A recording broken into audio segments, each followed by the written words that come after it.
Before we begin, I want to give a big shout out to my boy Gorosaurus. The kangaroo kicking king made his debut in this film, and he is glorious. This guy deserves so much more respect, and he is not, I repeat, he is not a D tier kaiju. Join me, brethren, for the Gorosaurus revolution begins here. But anyway, how does his debut film, King Kong Escapes, actually hold up? To be fair, I'd kind of call this your standard Showa era insanity. You've got the crazy plot, paper-thin characterization, and some questionable stuff going on, but at the same time you're in the capable hands of the kings of a genre. Honda, Subaraya and Ifukube have got us covered, guys. So the way I see it, King Kong Escapes basically centres around a plot device called Element X, which is like the most plot device name something can have. Our bad guy, notably named Doctor Who, wants to mine it, and he's built a giant robo-monkey to do so. The robot is called Mechani-Kong, and it fails its mission. So Doctor Who decides he needs the real Kong instead. Before I go any further, I just want to address something. This guy's teeth, holy shit! One of the really weird things about this film for me is you've got two plots. The side of a story with the protagonists, these guys, kind of runs as a pseudo remake of the original King Kong. Then you have this other side with the bad guys that's like a really weird spy movie with a femme fatale and a crazy scientist dressed like Dracula. And then it all ends with a big monkey and a robot monkey fighting on the Tokyo Tower. The first highlight is everything that takes place on Skull Island. Oh wait, it's Mondo Island in the Toho King Kong movies for some reason. But this is where he fights Gorosaurus. The fight stands in for the T-Rex fight in the 1933 Kong, and while I do think the scene in the original is a bit better, this one definitely has its charm.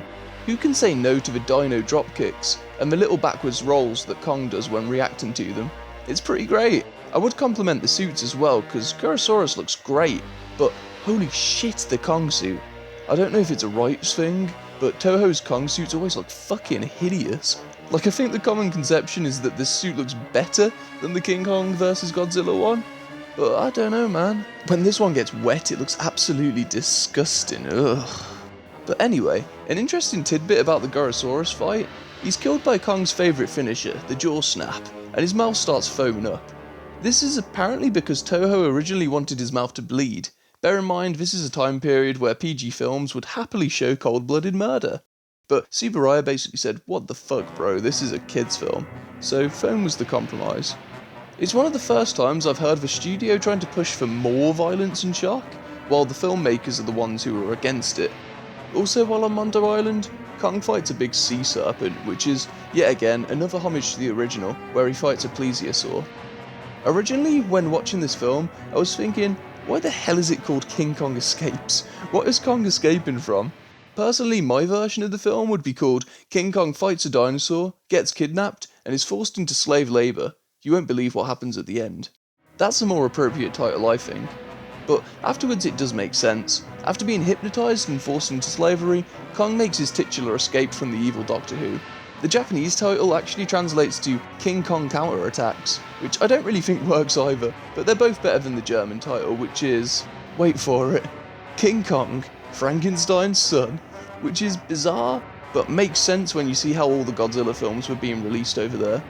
It probably sounds stupid saying this, but I think I'd really love this film if it was just a bit more interesting. It's got all the qualities it needs to really work for me. It's got awesome kaiju fights, stuff that's unintentionally funny, stuff that's weirdly badass like this weird hover car, and tonally, it's all over the place.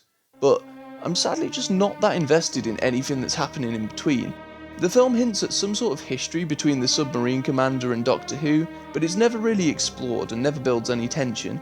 And there's a femme fatale character who literally seems confused about her own motivations and allegiances, which kinda defeats the point of the character trope. As much as I love the design of Mechani-Kong and the awesome setup for the final fight, there's just not really enough of the good stuff throughout the rest of the film to make this a top tier kaiju flick for me. In terms of quality, it doesn't really stand against the original King Kong, or the better Godzilla films, but it also isn't really notable enough to fit into the cult favourite lineup. Sadly, it's very much the type of film where there's a few really great ideas mixed into an overall jumble of pretty poor ones, but hey, at least it's got Gorosaurus. One day we'll see you again, buddy. One day.